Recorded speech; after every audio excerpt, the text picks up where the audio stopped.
Amén. Estamos en esta temporada que hemos llamado Templos, Tesoros y Tronos. Creo de todo corazón que Dios está en busca de nuestros lugares de adoración, está en búsqueda de aquellas cosas que valoramos y atesoramos, y está en búsqueda de tener el número uno de nuestras vidas. Así que en esta temporada en la que hemos estado contemplando las historias de los reyes, hemos estado viendo la vida de Salomón, la vida de Jeroboam, la vida de Roboam, y el día de hoy vamos a dar un giro. Vamos a brincar algunos capítulos y nos vamos a saltar algunos de esos reyes innombrables, como diría alguien, los innombrables, que realmente sus reinados no tuvieron oficio ni beneficio, sino trajeron destrucción y desgracia sobre los reinos de Israel y Judá. Y vamos a brincar un par de capítulos para estar en el capítulo 17 el día de hoy. Y si les soy honesto, al entrar a la vida de Elías, uno de los campeones de la escritura, uno de los profetas más representativos y significativos de la escritura, incluso Elías es uno de estos que participa en la transfiguración cuando Cristo Jesús está ahí, y Elías, Moisés están con Jesús, y Pedro está ahí, otros dos de los discípulos están ahí también, y es este momento en el que Elías también participa con Jesús y es representativo de los profetas. Este hombre, un hombre impresionante, en muchos sentidos impresionante. Es tan emocionante que la verdad hoy vencí la tentación, y te pido que me felicites. Vencí la tentación de aborazarme y cubrir todo Elías. Y vamos a contenernos el día de hoy en el capítulo 17. ¿Qué te parece? Entonces vamos a estar en el capítulo 17 el día de hoy. Vamos a ver algunas de las cosas que están sucediendo, el llamado de la vida de Elías y el proceso en el que Dios pone a su profeta y confronta su vida, le enseña algunas lecciones, y creo que esas lecciones el día de hoy nos van a enseñar mucho a nosotros, no solamente la lección que recibe Elías en este capítulo, sino lo que sucede con la viuda a la que Elías es enviado, y la manera en la que Dios tiene cuidado de nosotros. Y creo que el día de hoy mi deseo y mi oración es que tu corazón pueda salir animado, pueda salir con nueva fe, pueda salir desafiado a darle todo tu corazón y tu vida y tus prioridades a Jesús. ¿Qué te parece? ¿Está bien? Entonces vamos a ir a Primera de Reyes, y el capítulo 17 lo vamos a comenzar en el cierre del capítulo 16 para poner un poco de contexto en la era de Elías, quién es el rey que está en turno, y quiénes son los personajes que van a estar muy presentes este domingo, el siguiente domingo, y probablemente uno más en nuestra predicación. Entonces vamos a comenzar en Primera de Reyes 16 para ver un poco de contexto, dónde estamos parados, y a partir de ahí vamos a desempacar la historia que tenemos el día de hoy frente a nosotros en el capítulo 16. Primera de Reyes 16, perdón, capítulo 17. Primera de Reyes 16, vamos a leer versos 30 al 33. Dice así: sin embargo, Acab, hijo de Omri, hizo lo malo a los ojos del Señor, peor aún que todos los reyes anteriores. Como si fuera poco haber seguido el ejemplo pecaminoso de Jeroboam, se casó con Jezabel, hija del rey Et-Baal de los Sidonios, y comenzó a inclinarse y a rendir culto a Baal. Primero construyó un templo y un altar para Baal en Samaria. Luego levantó un poste dedicado a la diosa Acera. Acab hizo más para provocar el enojo del Señor, Dios de Israel, que cualquier otro de los reyes anteriores de Israel. Si has andado por acá los domingos anteriores, los otros reyes realmente le habían echado ganas a su perversidad y a la manera en la que hicieron y provocaron el corazón y la furia y la ira del Señor. Y dice la escritura aquí que este hombre Acab, su esposa Jezabel, rompieron todos los récords. Nadie le ganó, ni siquiera Jeroboam con lo que vimos la semana pasada, ni siquiera Salomón con sus 700 esposas más 300 concubinas femeninas, más un catálogo amplio de ídolos y dioses falsos. Ni siquiera ellos, con todo este esfuerzo, han logrado empatar lo que logró alcanzar Acab en maldad. Imagínate eso, que la escritura te diga que no hubo nadie peor que tú, antes que tú rompiste el récord de maldad. No es el mejor récord para romper. Y tenemos en el trono entonces de Israel a este hombre Acab, casado con esta mujer Jezabel, que también va a ser central en la historia de la vida del profeta Elías. En medio de este contexto y en medio de esta perversión y de esta distracción de la adoración al Dios verdadero, a nuestro Señor Jesucristo, a Dios Yahweh, se levanta un profeta llamado Elías. Y vamos a leer el texto que esta mañana es central en nuestra historia, para desempacar de ahí algunas cosas que son fundamentales. Entonces vamos a Primera de Reyes 17 y ver lo que está sucediendo con Elías y con el reino de Israel en el reinado de este hombre Acab. Verso 1 dice: Ahora bien, Elías, que era de Tisbé en Galad, le dijo al rey Acab: tan cierto como que el Señor vive, el Dios de Israel, a quien sirvo, no habrá rocío ni lluvia durante los próximos años, hasta que yo dé la orden. Después el Señor le dijo a Elías: vete al oriente y escóndete junto al arroyo de Querit, cerca de su desembocadura en el río Jordán. Bebe del arroyo y come lo que te den los cuervos, porque yo les he ordenado que te lleven comida. Entonces Elías hizo lo que el Señor le dijo y acampó junto al arroyo de Querit, al oriente del Jordán. Los cuervos le llevaban pan y carne por la mañana y por la noche, y él bebía del arroyo. Sin embargo, poco después el arroyo se secó porque no había llovido en ninguna parte del reino. Luego el Señor dijo a Elías: vete a vivir a la aldea de Sarepta, que está cerca de la ciudad de Sidón. Yo le he ordenado a una viuda de ahí que te alimente. Elías se dirigió a Sarepta, y cuando llegó a las puertas del pueblo vio a una viuda juntando leña y le dijo: por favor, ¿podrías traerme un poco de agua en una taza? Mientras ella iba a buscarle el agua, la llamó y dijo: también tráeme un bocado de pan. Pero ella respondió: le juro por el Señor su Dios que no tengo ni un pedazo de pan en la casa, solo me queda un puñado de harina en el frasco y un poquito de aceite en el fondo del jarro. Estaba juntando algo de leña para preparar una última comida, después mi hijo y yo moriremos. Entonces Elías le dijo: no tengas miedo, sigue adelante y haz exactamente lo que acabas de decir, pero primero cocina un poco de pan para mí. Luego, con lo que te sobre, prepara la comida para ti y tu hijo. Pues el Señor Dios de Israel dice: siempre habrá harina y aceite de oliva en tus recipientes, hasta que el Señor mande lluvia y vuelvan a crecer los cultivos. Así que ella hizo lo que Elías le dijo, y ella y su familia y Elías comieron durante muchos días. Siempre había suficiente harina y aceite de oliva en los recipientes, tal como el Señor lo había prometido por medio de Elías. Vamos a leer hasta ahí por este momento. Estamos en la situación en la que el reino de Israel está experimentando el inicio de una sequía que duraría 3 años y medio. Lo primero que resalta mi atención en esta historia es qué buen sentido del humor tiene Dios. Es tan interesante que Baal, este dios cananeo, era conocido como el Señor del cielo. Era conocido como aquel que gobernaba la lluvia. Era este dios cananeo que Jezabel adoraba, que Acab adoraba, y que la nación de Israel se había inclinado su corazón a adorar. Y Dios manda a este profeta, a este interesante personaje Elías, a hablar con Acab, y le da la noticia de que en Israel, en todo el reino, iba a haber una profunda sequía. No iba a haber agua, no iba a haber lluvia.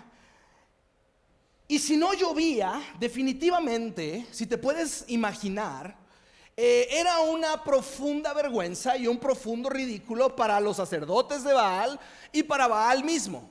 Es decir, si algo es tu chamba y algo te tocó hacer a ti y encargarte a ti, y fallas y vuelves a fallar y vuelves a fallar, de pronto alguien te va a voltear a ver como diciendo: ¿qué le pasa a este cuate? ¿Estás conmigo?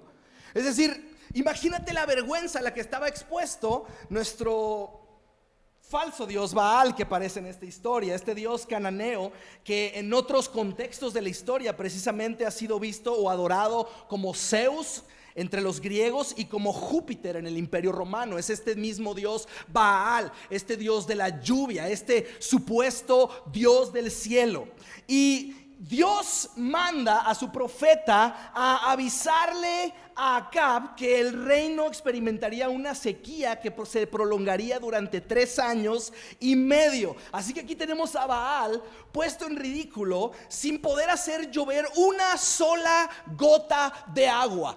Todo su trabajo es hacer llover para que crezcan y florezcan los cultivos, y todo el reino ha sido su adoración volcada a este Baal, cuyo propósito es que llueva. Mas el Dios verdadero, el Dios de los cielos, decidió que por 3 años y medio este Dios falso y todos sus sacerdotes y toda la gente que estaba rindiéndole su adoración pasaran una profunda vergüenza. Y en medio de todo esto, expuestos en esta situación, Dios manda a Elías, al terminar de hablar con Acab, a beber agua de un arroyo. Ahora, Dios manda a su profeta a una zona, al valle de Querib, que precisamente este valle al que lo manda a beber agua no es un lugar demasiado propicio para irte a vivir. Es decir, la región de esa región precisamente, incluso en temporales de lluvia, era una región bastante árida. Y Dios escoge mandar a su profeta a tomar agua de un arroyo que corre en una de las zonas más áridas de la nación, en medio de una sequía que está por venir. Y Dios lo manda para allá. Y Dios no solamente lo manda a beber de un arroyo en un lugar con una potencial probabilidad de ser el lugar donde comience la sequía a sentirse mucho más fuerte, sino que Dios no solo le provee de agua en medio de un lugar seco, sino que Dios manda cuervos a darle de comer. Ahora, en la escritura no vuelve a suceder eso. Es el único lugar donde vemos que Dios utiliza a los cuervos para traer comida. Imagínate ese estilo de Rappi o de Uber Eats para Elías. Está Elías, Dios lo manda a este lugar donde está corriendo un arroyo. Ahora, lo interesante de esto es que Dios utiliza un medio natural para proveer a Elías, como era un arroyo que corría por ahí, y le dijo: ve y toma agua de ahí. Pero Dios también utiliza un medio sobrenatural, como es enviar cuervos 2 veces al día a darle de comer. Lo interesante de todo esto es que cuando Baal no podía proveer una sola gota de lluvia, Dios manda a sus cuervos 2 veces al día a proveer de maneras sobrenaturales a su profeta. Mientras Baal no puede caer una gota de agua, el Dios real y verdadero manda excéntricamente 2 veces. ¿Por qué? Pues porque quiere mandar 2 veces al día comida a Elías. Bien hubiera podido ser una sola vez. Cuando maná cayó del cielo, sucedía 1 vez al día. Pero en esta ocasión Dios estaba intencionalmente dejando claro que Él no era un Dios de palo. Él no es un Dios falso. Él no está limitado a las estaciones y a las temporadas, ni al clima, ni a los gobiernos. Dios es Dios y Él es todopoderoso y Él es todo suficiente. Y si tú estás conectado a Él y si tu vida le pertenece a Él, la provisión de Dios jamás va a escasear de tu casa ni de tu vida. En ocasiones, eso sí, la provisión de Dios viene en los lugares menos esperados. Probablemente hubiésemos pensado: bueno, Dios manda a Elías a un lugar cómodo, donde pueda estar con un buen aire acondicionado en tiempo de sequías, donde pueda tener abundante comida a su disposición en el refri. No, Dios lo manda a depender de este arroyo de manera natural y de 2 momentos al día en que los cuervos llevarían la comida que Elías necesitaría diariamente. Y sucede lo mismo en nuestras vidas. Dios suele hacer estas cosas con nosotros. Dios provee de las maneras que menos esperamos. Tenemos una idea de la forma en la que Dios debería de hacer las cosas. Tenemos un plan en el que creemos que así deben de funcionar las cosas. Dios provéeme de cierta manera, y sin embargo muchas veces Dios provee de maneras naturales. Quizá en un aumento en tu trabajo, quizá una invitación a comer un día que no traes ni un peso en la bolsa. ¿Cuántos le ha pasado? A mí me ha pasado. Estoy con mi familia en domingo y digo, qué ganas me dan de comer, pero ya no alcanza el presupuesto, y de pronto una llamada, una invitación. ¿Alguna vez has experimentado esta clase de detalles de Dios? ¿Alguien alguna vez? Todos viéndome como este cuate, ¿no? Pero Dios tiene maneras naturales de bendecirnos y de proveer para nosotros, y muchas veces pasamos de largo reconocer e identificar la bondad y la fidelidad de Dios en la manera en la que Él manda cuervos a nuestra vida y de pronto nos acerca a un arroyo en el cual podemos beber. Dios hace esta clase de cosas. Lo hace de manera inesperada, de maneras menos pensadas. Y es interesante ver cómo nuestro Dios no está limitado a crisis económicas, ni a problemas climáticos, ni a las políticas del gobierno de ningún país. Él tiene la provisión diaria asegurada para cada uno de nosotros. Dios no necesita llevarte a un valle fértil para proveerte. No necesita llevarte al puesto más alto. Él puede sacar vida de la muerte y sustento de la nada. Porque Dios siempre provee para aquellos que son suyos. Elías conoció a Dios como el proveedor de su vida. Elías conoció a Dios como aquel que tendría cuidado de él, de medios naturales o de medios sobrenaturales. Elías no tenía la menor duda de que esos cuervos iban a llegar a alimentarlo 2 veces al día. Y si Dios cambiaba de idea y creativamente mandara otra clase de animal o otra situación u otra manera, él sabía que estaba al cuidado de Dios. Y esa es la manera en la que creo con todo mi corazón que tenemos que ser llamados a un cambio de corazón en el que podamos confiar absolutamente en Jesús. Creo que una de las cosas más importantes en esta temporada es que podamos voltear a ver que seguir a Jesús no es una religión que practicamos, es una vida aprendiendo a confiar en Él. Aprendiendo a confiar en Él en el día a día, en lo cotidiano, en la provisión que necesitamos cada mañana en casa, en la provisión que necesitamos todos los días. Podemos confiar que Él es bueno y que Él tiene buen cuidado de nosotros. Amén. Vemos que de pronto el arroyo se empieza a secar y Dios dice: no más cuervos, voy a proveer de una manera distinta. Y lo manda a la casa de una viuda, y una viuda extranjera. Lo manda con una mujer que tiene un hijo que es evidente que está en una situación de pobreza extrema, para que alimente al profeta de Dios. Ahora, nosotros hubiésemos tenido un plan diferente, ¿estás de acuerdo? Lo hubiéramos mandado con un funcionario del gobierno. Incluso más adelante en la escritura vemos que hay un hombre que trabaja en la corte de Acab, que está protegiendo a 100 profetas de Dios, los está cuidando y los está alimentando en 2 cuevas distintas. Dios, ¿por qué no lo mandaste ahí?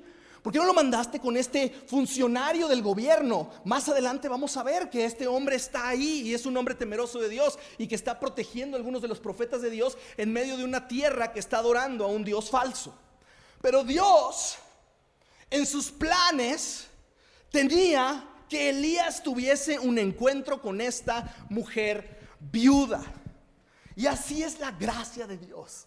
Esa es la manera en la que Dios nos ve. Fíjate cómo dice Jesús. Jesús mismo se refiere a esta viuda en Lucas 4:25. Fíjate lo que dice Jesús acerca de ella. Sin duda alguna, había muchas viudas necesitadas en Israel en el tiempo de Elías. Es decir, oye, ve con una judía, ve con una mujer hebrea.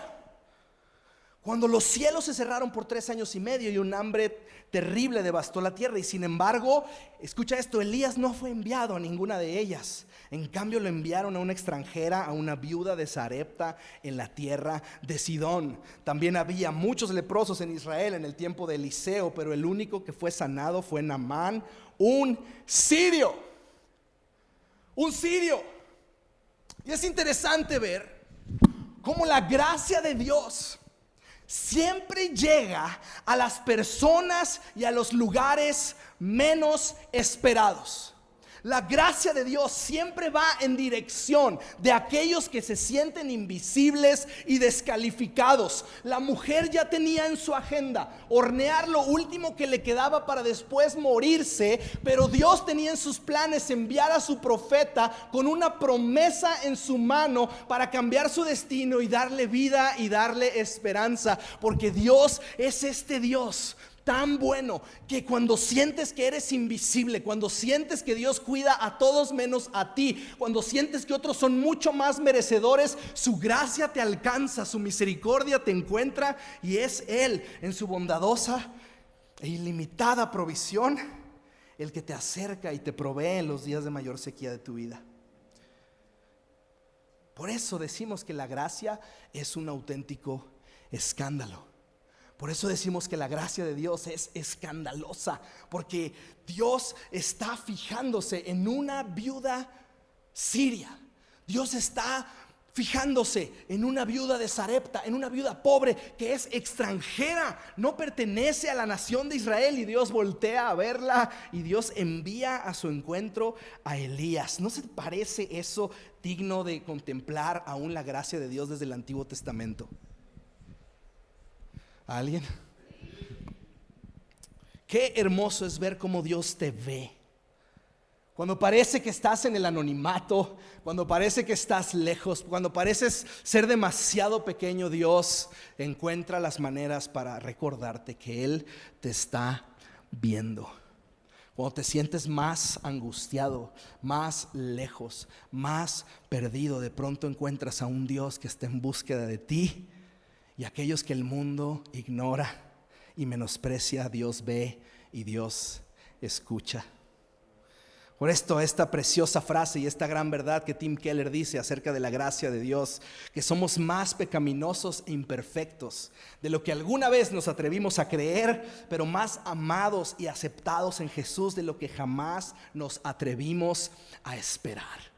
Es esa bondad de Dios que sale al encuentro de aquellos que se sienten descalificados y pequeños, pero Dios en su abundante misericordia nos ama y nos acepta muchísimo más de lo que jamás nos atrevemos a creer. Por eso mi oración para ti el día de hoy es que puedas vivir todos los días de tu vida con una conciencia del amor con el que Dios te ama. Del amor con el que Dios te ama.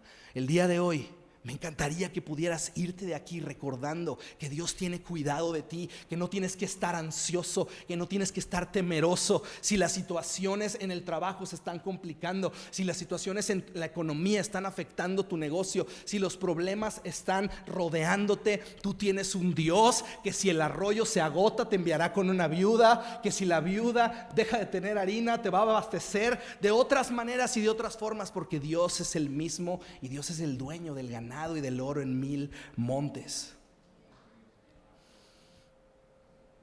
Y aquí está, llega el profeta Elías. Y Elías es este personaje muy peculiar, muy único. Realmente es un individuo, precisamente es el equivalente a Juan el Bautista en el ministerio de anunciar y preparar el camino del Señor.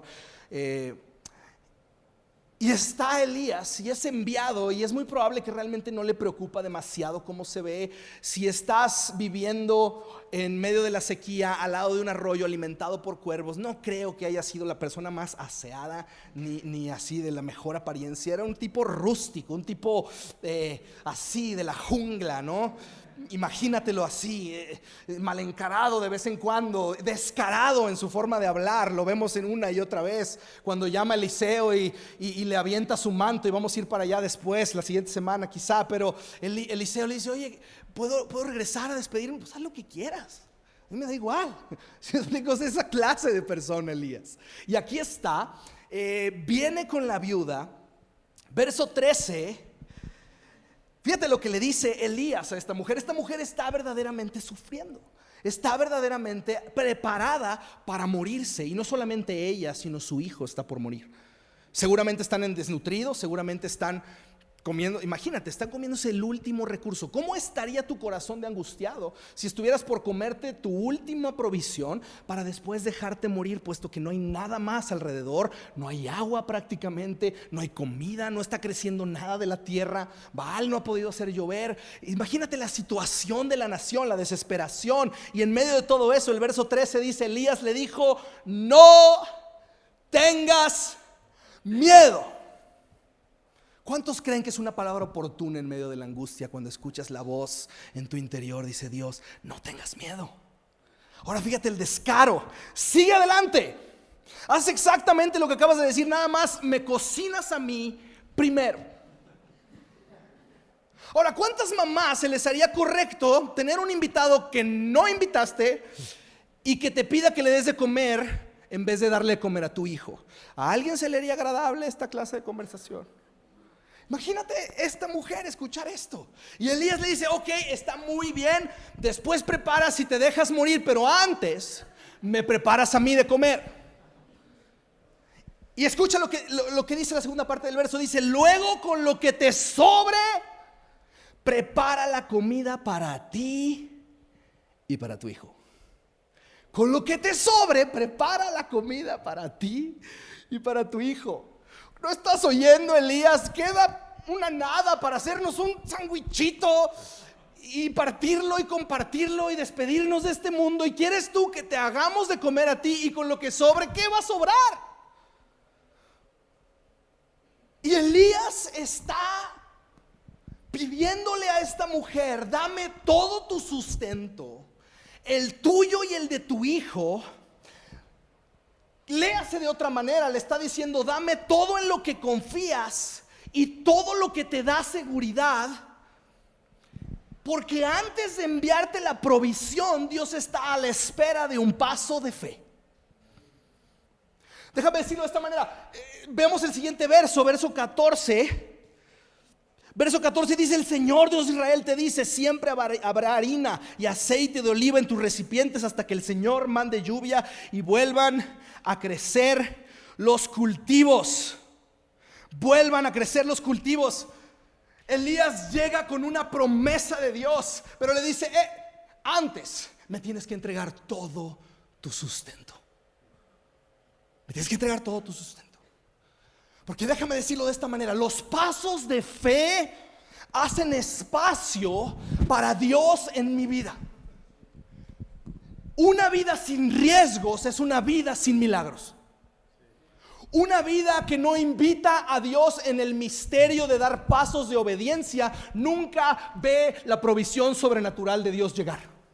Vivimos tan preocupados por estar aferrados a lo que vemos que no creemos las promesas. Las leemos, las oímos, pero no las agarramos, no nos anclamos de ellas, no caminamos en ellas. Las leemos y, como decíamos la semana pasada, lo más que alcanzamos a hacer es subrayarlas con marcador.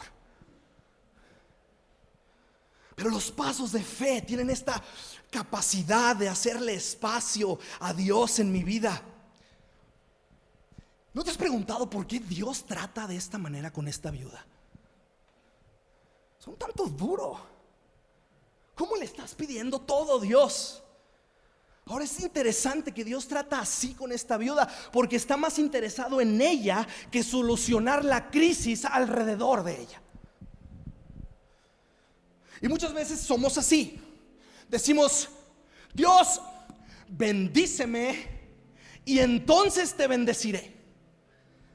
¿Alguien? Te daré tu lugar y bendeciré a otros cuando tú me bendigas. Cuando tú me proveas, entonces en consecuencia yo te daré, yo haré, yo seré generoso, yo viviré el estilo de vida que a ti te agrada. Cuando tú me bendigas, entonces yo voy a actuar en consecuencia. Ahora, lo interesante de esto, amados, es que Dios no funciona así.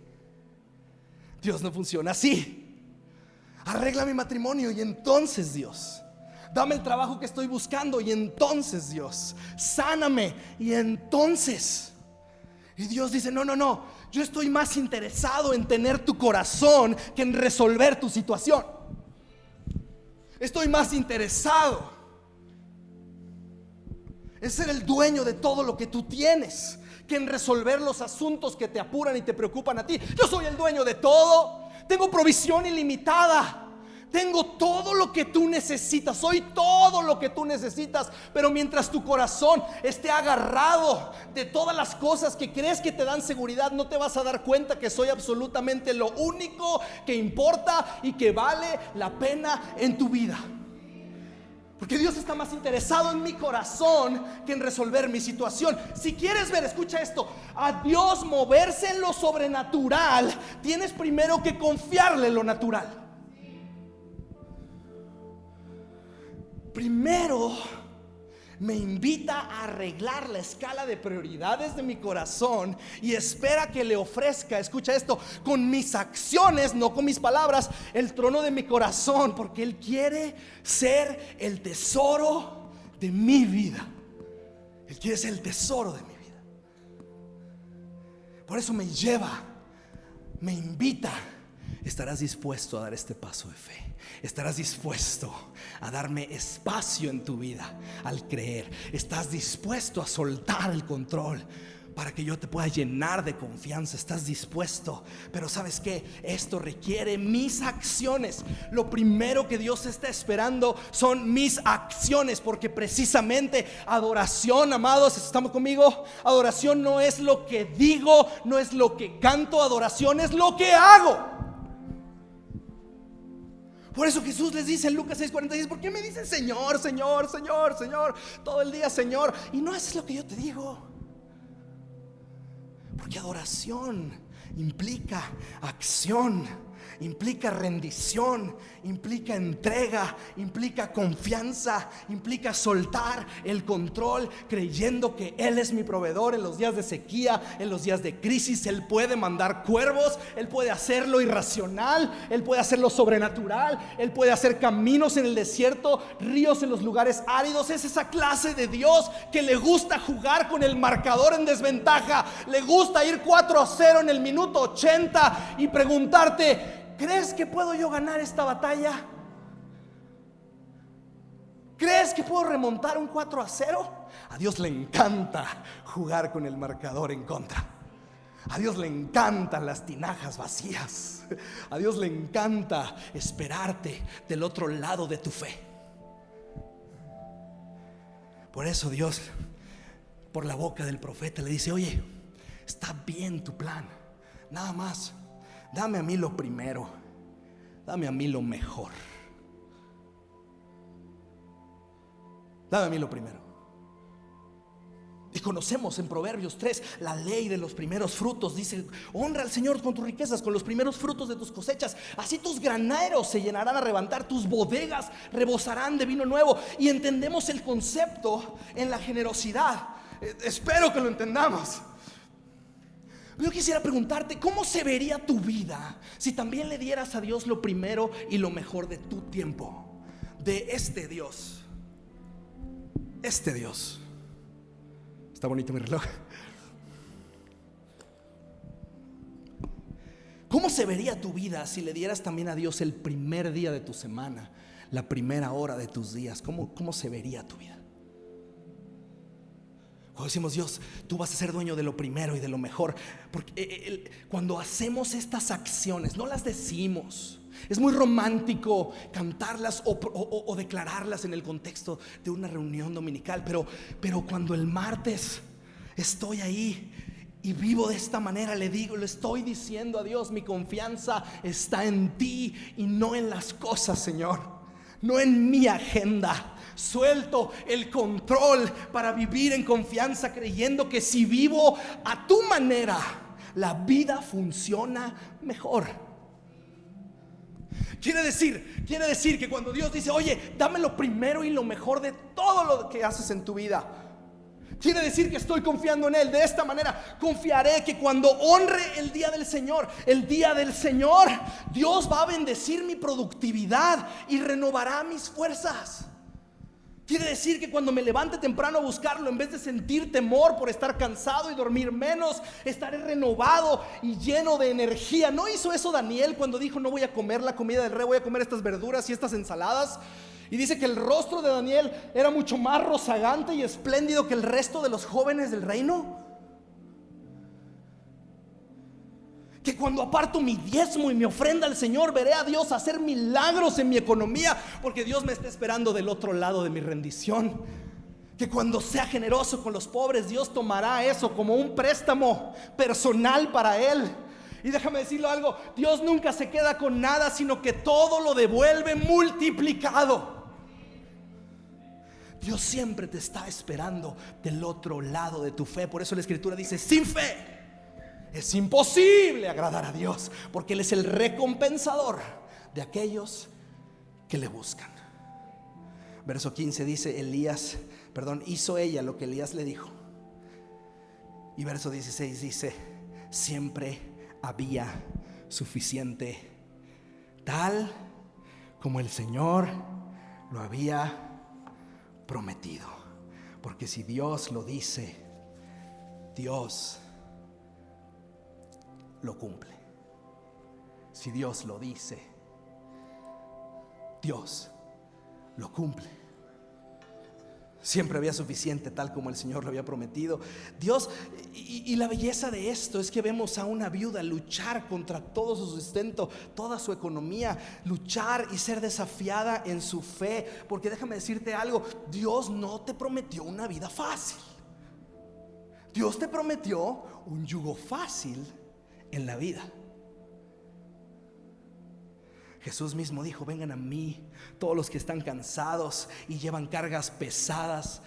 La palabra que usa ahí la Nueva Versión es agobiados. ¿Alguien se siente cansado hoy? ¿Alguien se siente agobiado hoy? ¿Alguien se siente que está cargando demasiado hoy? ¿Alguien se siente demasiado pesado en los ritmos de su vida? Dios dice: es que tienes que darme lo primero. Tienes que darme lo mejor de tu tiempo, lo mejor de tu vida, lo mejor de tu economía, lo mejor de tu atención, lo mejor que tú tienes. Ponte mi yugo y déjenme enseñarles, porque yo soy humilde y tierno de corazón. Y escucha esta preciosa frase: y encontrarán descanso para el alma. Alguien está necesitando un poco de eso estos días. Es esta dulce contradicción: que cuando entrego todo, realmente lo gano todo. Que cuando pierdo las riquezas del mundo, estoy ganando a Cristo Jesús. Y cuando lo atesoro y lo gano a Él, entonces mi vida, su yugo, su carga ligera, de pronto empieza a traer descanso a mi alma, sanidad a mi corazón, paz en mi espíritu. Porque Dios es un buen padre que tiene buen cuidado de sus hijos, si tan solo te atreves a soltar el control. Si tan solo te atreves a soltar el control. ¿Por qué no nos ponemos de pie?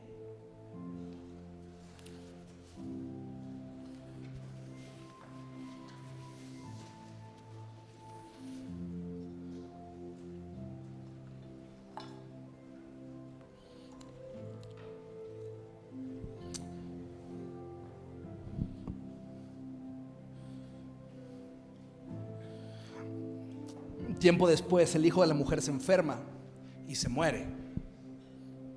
Imagínate, Elías llega a comer y ya está la comida. Se murió mi hijo, se enfermó, se murió. ¿Qué onda contigo, Dios? Me estás castigando por mis pecados. Verso 18 dice: ha venido entonces aquí para señalarme mis pecados y matar a mi hijo. Pero Elías contestó: dame a tu hijo. Y es esta contradicción, que creemos la gracia de Dios, pero siempre estamos pensando: si algo en mi vida está saliendo mal, seguramente es que Dios me está castigando por mis pecados. ¿Alguna vez has pensado así? Se está poniendo difícil la vida, seguramente Dios está agravando su mano sobre mí, está castigándome. Y déjame plantearte esta otra posibilidad: ¿será que quizá Dios no te está castigando, sino más bien te está plantando para dar fruto? ¿Será posible que Jesús dijo que en el mundo habría aflicción, pero que Él ha vencido al mundo? ¿Será posible que esas dificultades de la vida no son castigos de Dios, sino son oportunidades para florecer y para crecer? Y que Dios no puede resucitar algo si no antes lo pones a morir. Christine Caine dice esta frase que me encanta. Dice: muchas veces al estar en un lugar oscuro piensas que has sido sepultado, cuando en realidad has sido plantado. Y que si lo que Dios está haciendo en tu vida es producir esa fe y esa confianza que solo adquieres cuando estás sentado, empieza a hacer hambre y el cuervo no llega. Dices: pero sí va a llegar. Es la 1:15, ayer llegó la 1:14. Dios no va a llegar. Y de pronto llega. Porque Dios no falta, Dios no falla. Pero si estás hoy pasando por un lugar oscuro y Dios dice: no, dámelo. ¿Qué es lo que Dios está pidiendo hoy de tu vida? ¿Qué es?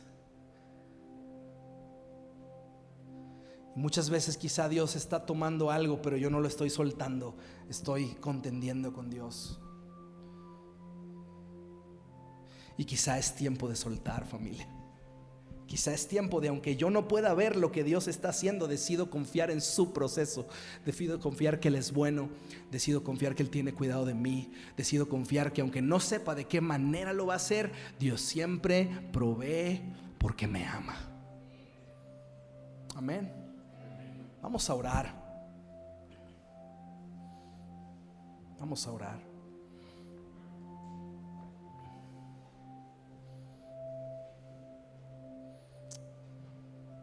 La viuda concluye cuando Elías ora 3 veces por su hijo y resucita a su hijo.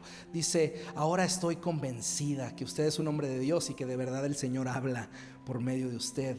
Y es esta belleza, este fruto que produce el tener una experiencia difícil, pero haber salido por la fidelidad y la gracia de Dios adelante. Ahora estoy convencido de quién eres, Dios. Ahora de verdad sé que tú me hablas, que tú me ves, que tú tienes cuidado de mí. Y si esta tarde ya, el día de hoy, te has dado cuenta que has vivido con las manos cerradas, reteniendo cosas de Dios, como decíamos la semana pasada, quizá tratando de controlar, quizá tratando de cuidar, y Dios dice: no, suelta todo, confía en mí.